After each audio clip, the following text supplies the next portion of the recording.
উট একমাত্র প্রাণী পানি পান করার পর সবটা খাইয়া হজম করে না, তার লাঞ্চের কাছে আলাদা একটা চেম্বার আছে, ওই চেম্বারে কিছুটা পানি সেখানে সে রিজার্ভ রাখে। গেল 1 নম্বর। 2 নম্বরে পাওয়া গেল অক্সিজেন।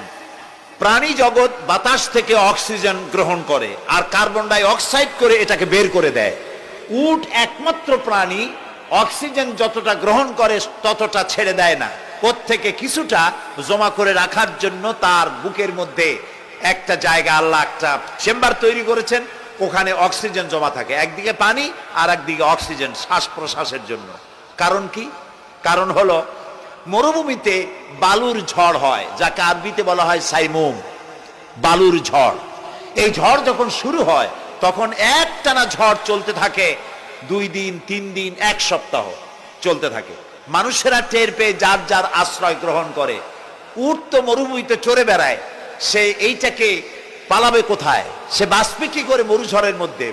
বালির ঝড়, বৃষ্টির মতো বালি পড়ে গাড়ি ডুবে যায়, পাহাড় ডুবে যায়, এই অবস্থা হয়ে যায়। উট বাঁচবে কি করে? আল্লাহ রাব্বুল আলামিন উটের দেহ তৈরি করার সময় এমন ব্যবস্থা করে দিলেন, উট যখন টের পায় বালুর ঝড় হবে, সঙ্গে সঙ্গে তার সামনের 2টা পাও দিয়া বালু সরায় দিয়া তার মাথার গলার অর্ধেকটা বালুর মধ্যে ঢুকায় দিয়া 5 দিন 7 দিন যেন থাকতে পারে, পানি আর অক্সিজেনের জন্য, সে যেন মারা না যায়। এর জন্য আল্লাহ রাব্বুল আলামিন তার বুকের মধ্যে পানি আর অক্সিজেন রাখার ব্যবস্থা করেছেন। আফালা ইয়ানজুরুনা ইলাল ইবিলি কাইফা খুলিকাত, কেমনে উট বানাইছি দেখো নাই? সুবহানাল্লাহ বলে। আল্লাহ রাব্বুল আলামিন তার এই বিশাল সৃষ্টি, আকাশ জমিন, গাছপালা, তরু লতা, কীট পতঙ্গ, সাগর নগর সব তৈরি করে তারপরে আল্লাহ তাআলা বলছেন, এবার তাকাও আমার আকাশের দিকে, তাকাও আমার জমিনের দিকে। আল্লাযী খালাকা সাবা সামাওয়াতিন তিবাকা মা তারা ফি খালকির রহমানি মিন তাফাউত। তাকাও আমার আকাশের দিকে, তাকাও আমার জমিনের দিকে। আল্লাহর নাম আল্লাহ, বলেন তো। আল্লাহ নয় কিন্তু, আল্লাহ হচ্ছে অশুদ্ধ, শুদ্ধ হচ্ছে আল্লাহ। বলার সময় মুখটা গোল হয়ে যাবে। বলেন তো, সবাই উচ্চারণ করেন আল্লাহ, আবার বলেন আল্লাহ, আবার বলেন আল্লাহ। সুবহানাল্লাহ, কি মধুর নাম, কি মজার নাম। কোন বান্দা যদি অন্তরের অন্তঃস্থল থেকে একবার যদি বলে আল্লাহ, আল্লাহ রাব্বুল আলামিন 70 বার সাড়া দিয়ে জিজ্ঞেস করেন, বান্দা কি চাও আমি শুনছি।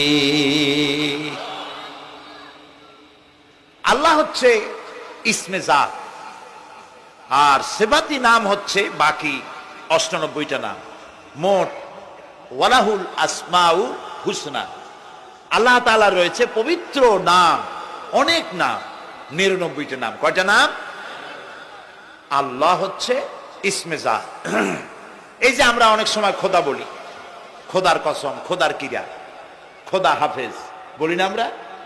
এই খোদা শব্দ যতটা সম্ভব এই শব্দ উচ্চারণ থেকে বিরত থাকা উচিত, কারণ আল্লাহর 99 নামের মধ্যে খোদা বলে কোনো শব্দ নাই।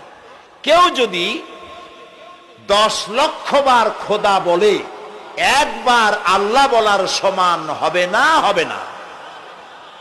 কেমন খোদা বলে আল্লাহ নিজের নামকে পরিচিত করেন নাই। আল্লাহর নাম হচ্ছে আল্লাহ। আল্লাহর নাম কি? তো একবার আমার প্রোগ্রাম হলো ক্যালিফোর্নিয়া, লস অ্যাঞ্জেলেস। এখানে আমার 3 দিন প্রোগ্রাম। তারা একটা দিন আমাকে রাখলো সাইট সিন দেখার জন্য। আমাকে নিয়ে গেল লস অ্যাঞ্জেলেস থেকে সান দিয়েগো। সান দিয়েগো হচ্ছে প্যাসিফিক ওশানের পাশে। এইখানে আছে সি ওয়ার্ল্ড, অর্থাৎ সমুদ্রের মধ্যে যা কিছু আছে তা তারা সেখানে উঠায় রাখছে। বিশাল জায়গা, দেখতে অন্তত 4 দিন লাগে পুরা এলাকা দেখতে। তা আমার হাতে সময় 5 ঘন্টা, 5 ঘন্টা আমাকে দেখতে হবে। আমি বললাম গুরুত্বপূর্ণ জিনিসগুলি আমার দেখা হবে। তো নিয়ে গেল। এই আপনাদের মাঠটা যত বড়, এরকম একটা বড় পুকুর, সেই পুকুরের মাঝখানে আছে একটা ওয়াল, আর ঠিক মাঝখানে আছে একটা মঞ্চ, আর 10,000 লোক বসতে পারে এরকম একটা গ্যালারি।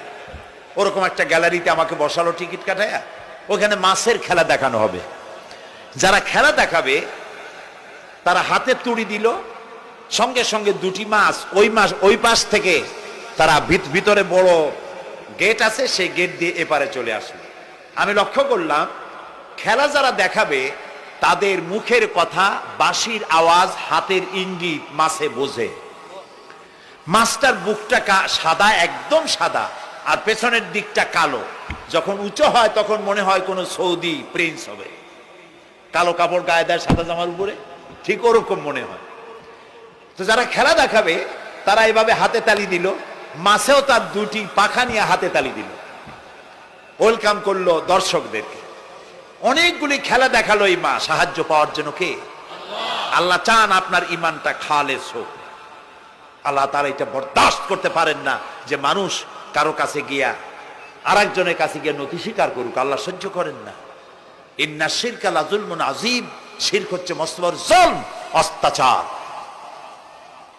আল্লাহ সব থেকে অপছন্দ করেন কোন গুনাহ বলেন? শিরক। আল্লাহ সহ্যই করেন না।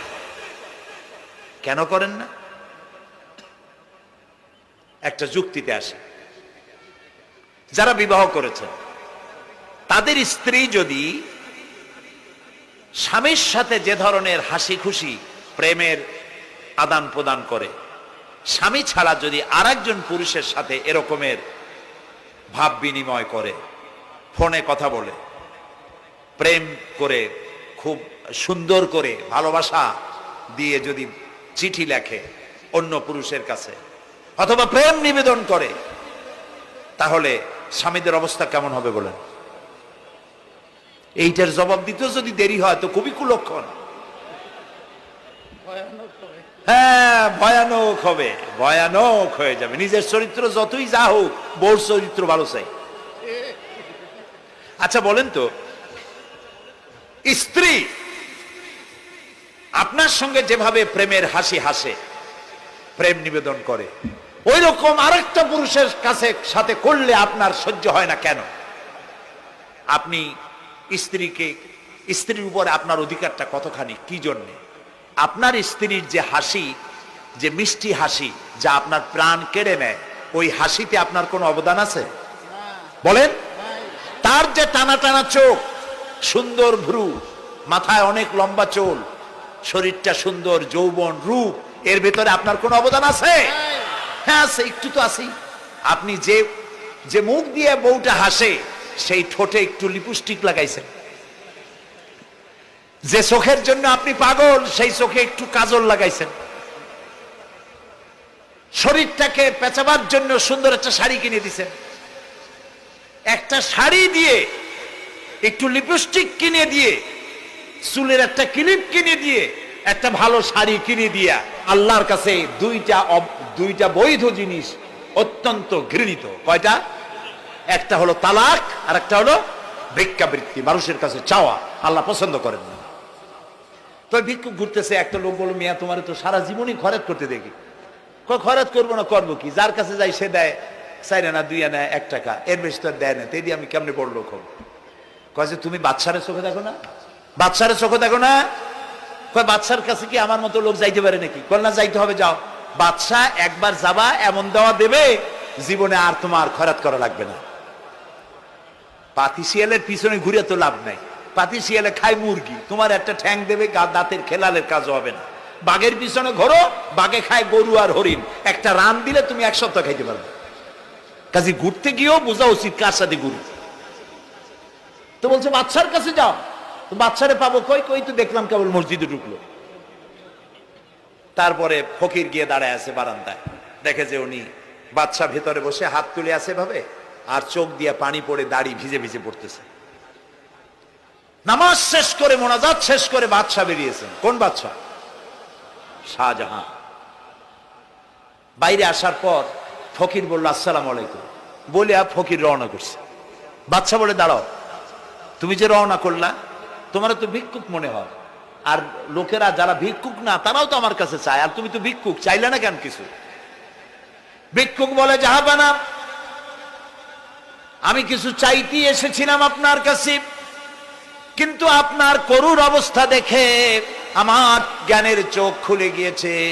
আমি দেখতে পেলাম আমি যার কাছে চাইতে এসেছি, আমি তো কান্দি না, হাতও পাতি নাই। যার কাছে চাইতে আসলাম দিল্লির সম্রাট, আবার কোন সম্রাটের কাছে হাত পেতে ভিক্ষুকের মতো কি জানি চায়, আর চোখ দিয়া পানি পড়ে দাড়ি ভিজে ভিজে পড়ছে।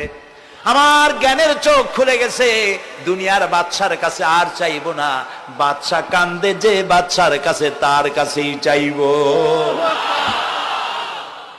প্রিয় ভাই সব, এই জন্যে জিহেন সাফ করে ফেলুন। দুনিয়ার কোন মানুষের জন্য, মানুষের কাছে নয়, কোন কবরে নয়, কোন কারো কাছে নয়, আল্লাহ তাআলার কাছেই আমরা নামাজের মধ্যে ঘোষণা করেছি, ইয়াকা না'বুদু ওয়া ইয়াকা নাস্তাঈন। আল্লাহ তাআলা, তোমার একমাত্র ইবাদত করি, তোমার কাছেই সাহায্য চাই। কাজেই সাহায্য আল্লাহর কাছে। কার কাছে চাইবো বলে?